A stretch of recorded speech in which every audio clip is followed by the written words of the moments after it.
One of the best articles I think out of your repertoire was your um it was more of an ironic and satirical writer, is like how to write about northern Kenya. And so it was very interesting as like a forcefully ironic, literary device. So I applaud you for like trying something interesting out, trying something out. So basically it was a sort of how to guide. And in a tweet, you summarize in your article, talk about the vastness of the landscapes, say that it looks like a forgotten country, but don't ask why that is so. Talk about the empty terrain you have to cover, the harshness of the abandoned lands, mention that the land has been abandoned because of banditry. And then, of course, you end some things about like 6 or 7 AK-47s on the cover of your article is also an excellent choice. And so I thought that was a very interesting thing of like using stereotypes and using kind of things that maybe some people who are not learned or like aware of some things or not cultured, they would kind of think negatively or something, and you kind of flip that on its head and say, okay, well, let's just write it at how you would do it at the most bare bones, and then hopefully that irony will leak through. So talk about maybe the writing process in general, and then maybe some of these cool or other interesting devices like this forcefully ironic device. So yeah. So like that particular piece of writing speak about like the idea is not originally mine. There's a writer called Binyavanga Wainaina. He's a Kenyan writer. He died in 2019. Okay.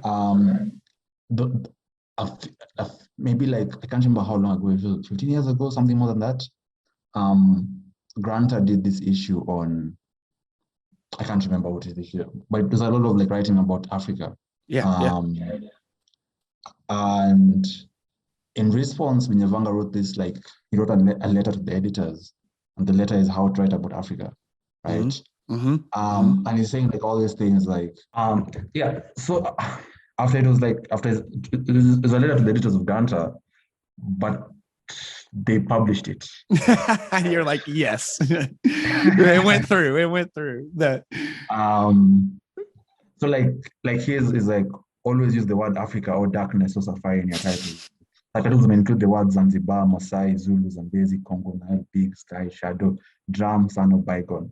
Also useful are words such as gorillas, timeless, primordial, and tribal.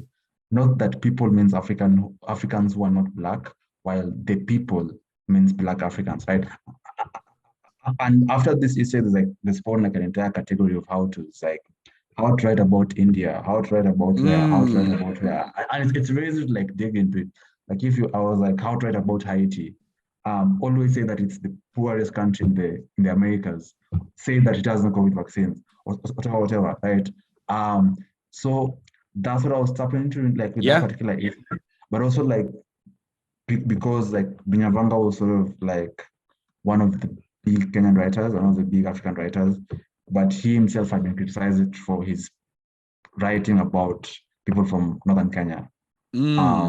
Got it. And it was like, on the one hand, it's like, yeah, it's like a cool literary trick that he did, but also it's like, I also want to criticize his writing about Northern Africa. So that's how that particular essay comes about.